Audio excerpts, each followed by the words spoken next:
We are live. Silke, welcome to the Powerhouse Women Show. Hi, Elisa. Thank you for having me today. It's an honor to be here together with you. I am so inspired by your career and the things that you've had the chance to work on.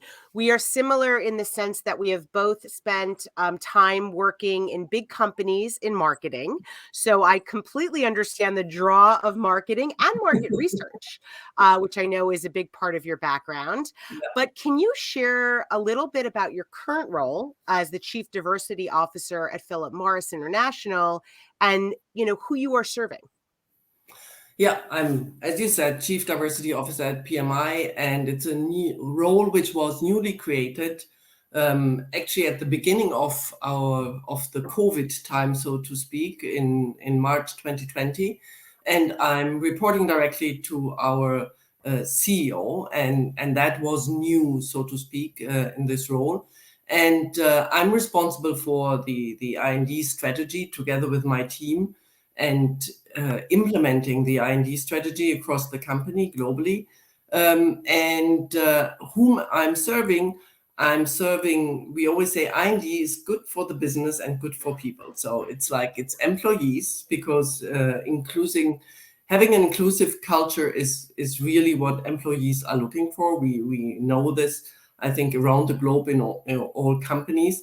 And it's good for the business because actually inclusion and diversity helps drive innovation and helps drive a company being consumer centric. And I think ultimately also there is a role we play for a bigger society, because whatever we implement and using our influence as a company to drive inclusion and diversity helps society also. It's probably a slow progress, but there is some influence we have, I want to believe. Well, the fact that Philip Morris was looking at this prior to the pandemic starting Yeah. probably made them a bit ahead of the curve. I know that you have made a significant amount of progress in the couple of years that you have been in this role. Can you talk about how you think the diversity conversation has evolved just in the last couple of years since you took on this role? Yeah, I think diversity originally, I think, was very much driven by discussion around gender. So how do we drive female representation in the workplace, and make sure that there's equal treatment for both genders? And I think this has evolved, I think, especially at the beginning of the pandemic. I think we all remember George Floyd and the Black Lives Matters movement around this. I think there was really a drive to broaden the discussion around diversity. And diversity for us, I think, has many different areas. Is around race, ethnicity, of course. It's about LGBTQ plus. It is around people with disability. And I think that people are expecting today that you cover all of these different elements, and rightly so, all of these different elements of diversity.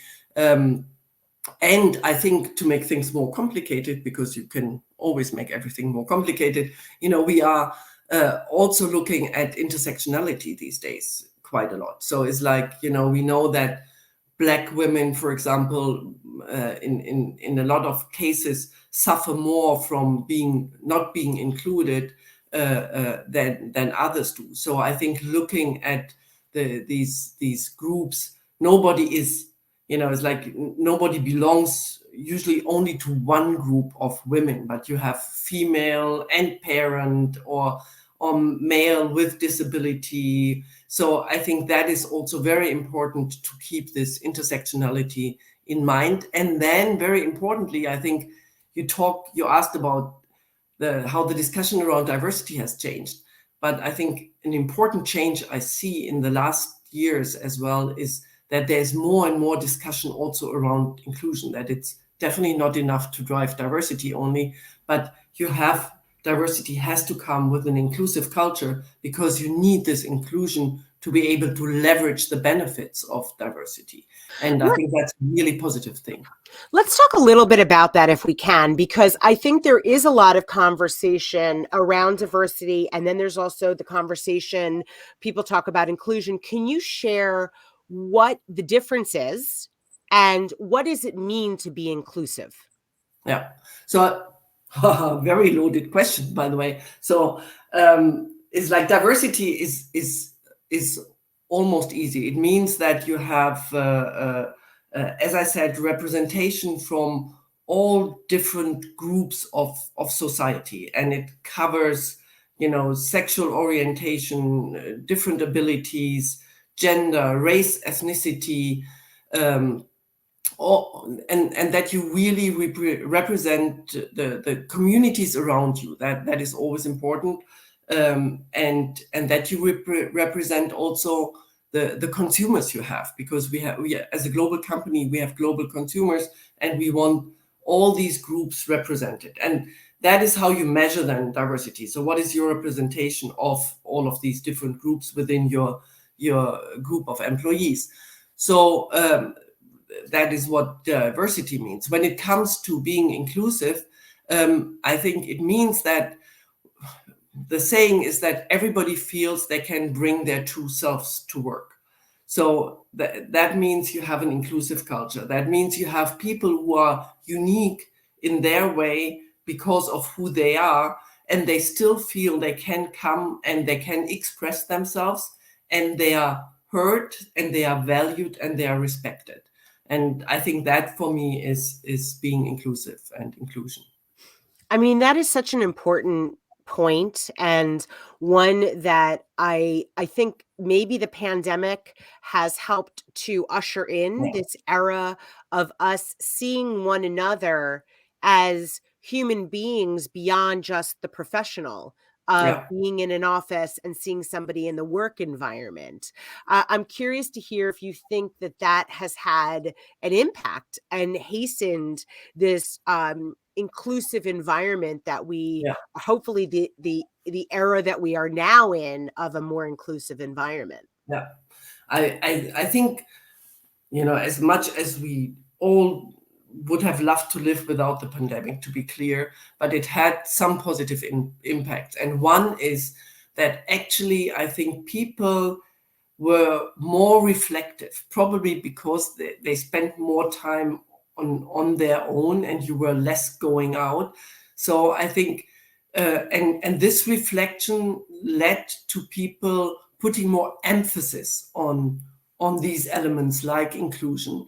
They put more emphasis on how we work with each other. And then the other, as you rightly said, is like, because we also is like, you're looking, I'm sitting currently working from home. So we all saw people working from their homes. We saw their homes. We saw their kids who were running through the video.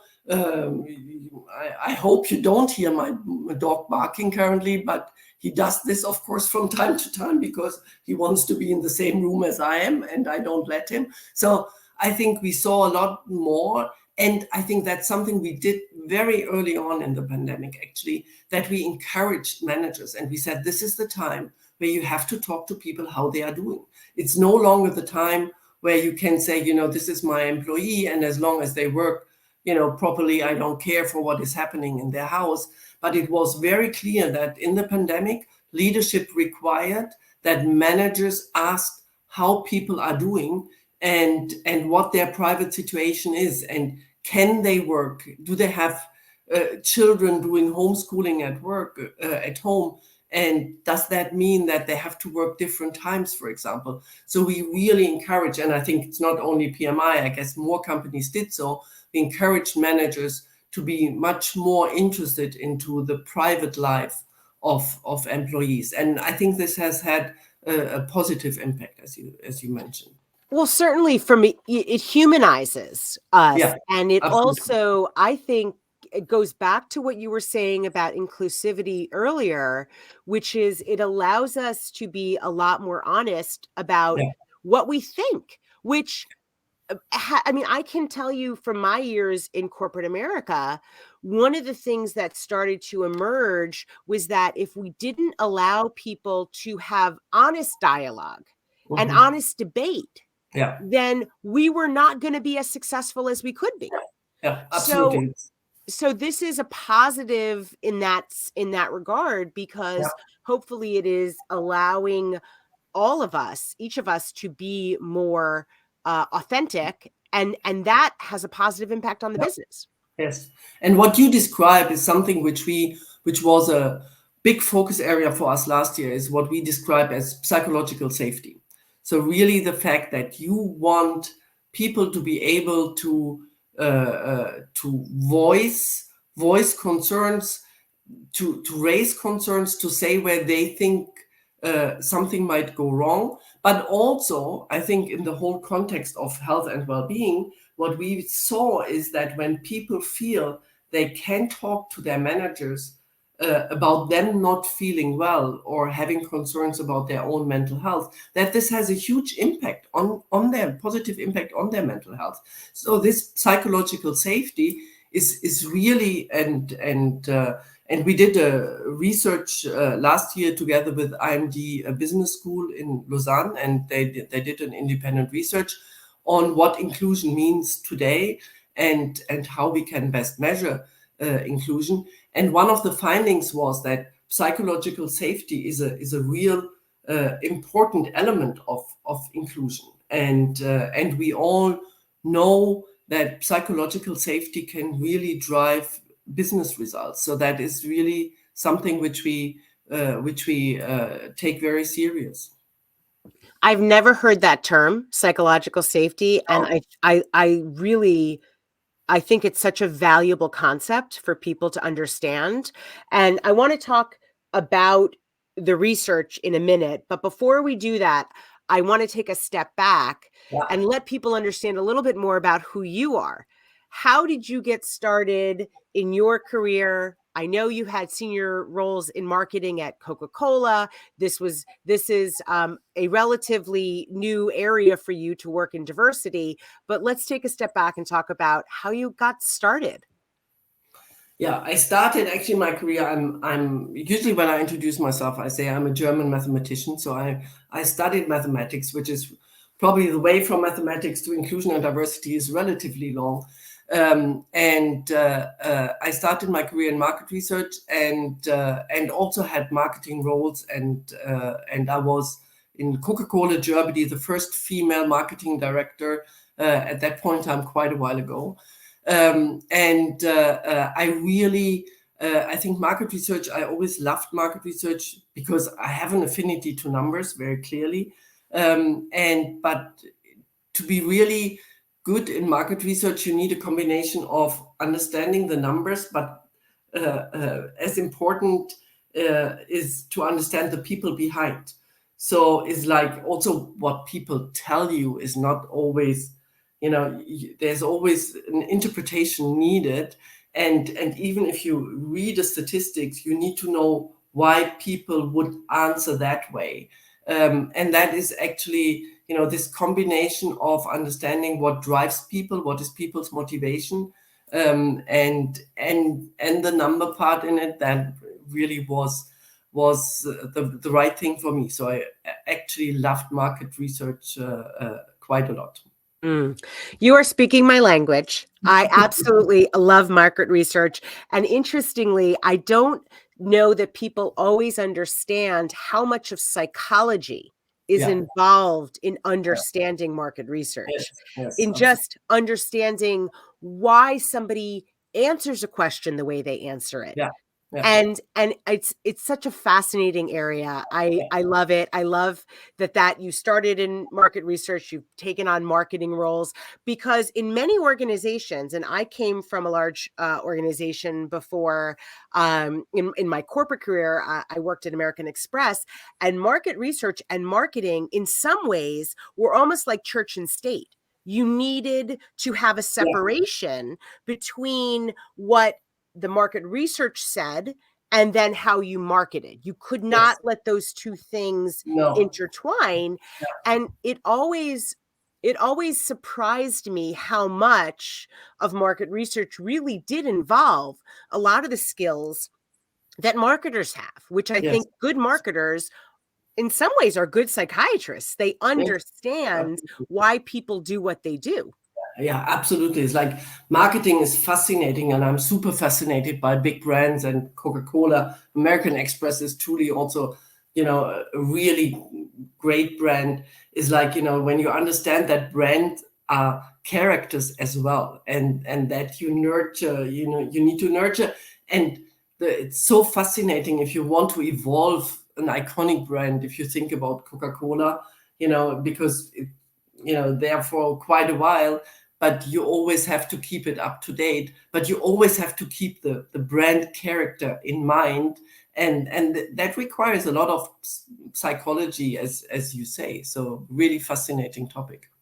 Yeah, we are speaking the same language. So, in terms of the background end, so you started in research, you moved into marketing roles, you now are doing this role, this really important role as chief diversity officer. You've made a significant amount of progress. I want to talk about the progress, but I also want to go back to the study that you mentioned. You Yeah, conducted a year-long inclusive yeah, future study. Can you share a couple of the key findings from that study? I know we already talked about the psychological safety, but can you talk about some of the top line insights yeah. from that study and how it informed what you've been doing at Philip Morris? Yeah, I think for us, as I said before, I think it was really important. We felt that so many things had happened during the pandemic. You had Me Too, Black Lives Matter. So we wanted to understand what kind of influence this had on what do we mean by inclusion today, and very importantly as well, how can we measure uh, inclusion going forward? Because I'm a big believer into what gets measured gets done. So it's like you also know from marketing is like you need to be able to measure your progress.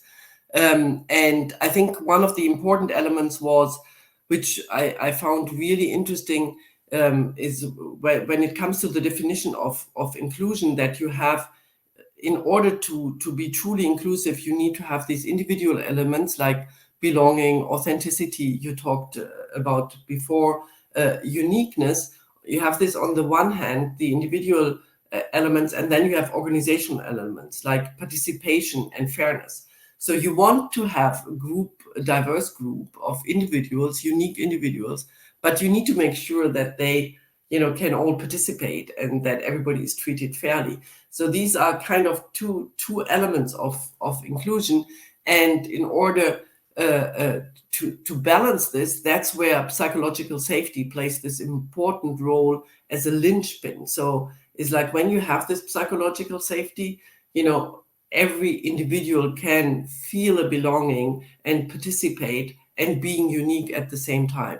So I think that was, for me also, was very interesting, because in this whole inclusion and diversity area, especially also, I think 3 years ago, there was a lot of discussion whether belonging is what we ultimately try to achieve with inclusion.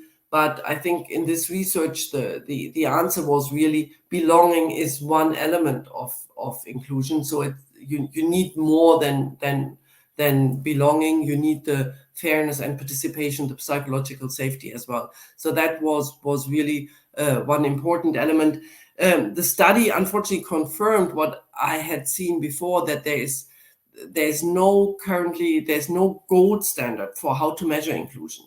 So I was a little bit, I did read a lot when I started into this role, and I was looking for how are people measuring inclusion, and everybody does it slightly different. Everybody has a slightly different focus, also based on where the company is, but there was no gold standard. That's the way how you measure inclusion in holistically. And I think that was was a bit of disappointment that there is no gold standard. But I think the way the research describes it is that you need different tools and methodologies all together in order to measure inclusion properly. So you need some qualitative feedback from people. You will always need, some focus groups, for example, to better understand. But the good thing is, I think one of the proposals from the research is to use something which is called Inclusion Net Promoter Score, which we use now, which is a one question. So Net Promoter Scores are very en vogue these days. But it's also something the organization understands. So we measure consumer net promoter score. So everybody knows what a net promoter score means. So we have created this inclusion net promoter score to measure inclusion going forward. And that is really a relatively easy way to get a feeling for what the status of inclusion is in the company, and also to measure individual activities and see, are they able to drive this inclusion net promoter score? So are we able with this activity to drive our inclusive culture at PMI? So that was another very important outcome of this research. So as you mentioned earlier, and just now too, in terms of measurement, in many places, in many businesses, you have to be able to show an impact on the business of the efforts. And you have been able to start showing how having a diversity and inclusion strategy and being and implementing that strategy over time has had a positive effect on the business.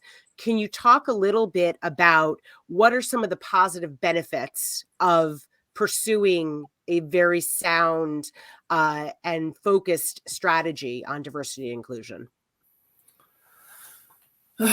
See, it's like we know that what we have done in terms of inclusion and diversity has helped us to drive our employee engagement, and we have actually data in-house which shows the connection between employee engagement and the consumer centricity of the company. So it's like so to speak, the more engaged your employees are, the better they are able to serve your customers. And I think that is a direct, measurable correlation which we see. But to be honest, is like sometimes the success lies is you can be seen differently. Lately I did travel to Indonesia, one of our markets. So we did a field visit, and we did this field visit, and we had. In this field visit, we had all female salespeople, traveling with us, which was already a big change to when I had been in Indonesia like 5 years ago. There you had only males. And then the area manager, she told me that one of her male territory managers came to her and said that he wanted to have a female in his team, because he clearly sees the benefit of having a female sales rep in the team, and the difference it does to the team dynamics.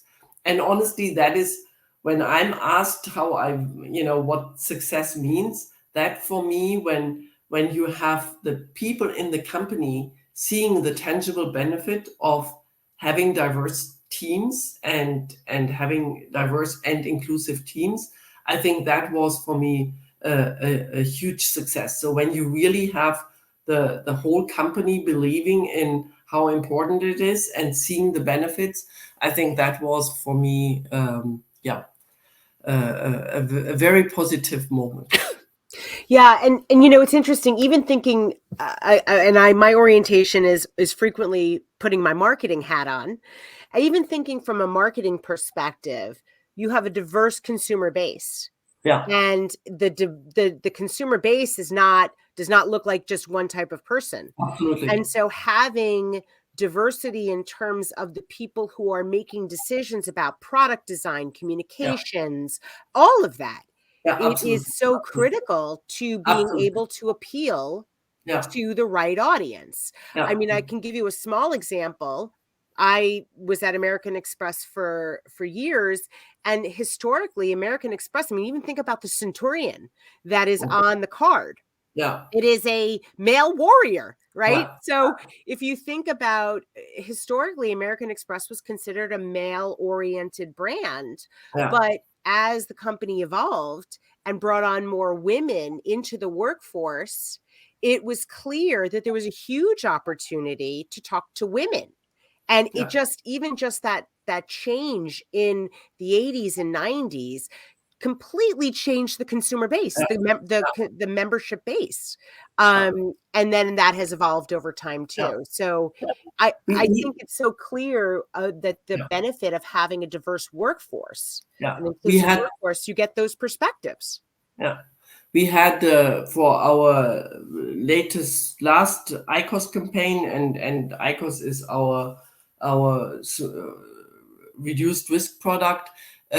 We had actually our ERGs, our employee resource groups, you know, uh, um, consulting with marketing as well, to make sure that people are portrayed in the right way. So we had visuals with members of the LGBTQ community, and we wanted to make sure that the way we are portraying these people, is seen as appropriate and positive.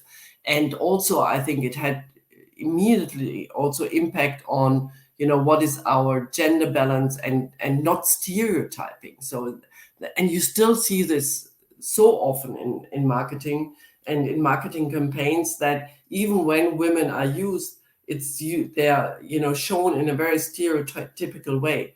And so our ERGs really worked with our marketing department to make sure that we are not stereotyping, and we were very, very careful in how to portray people there. That was definitely a benefit.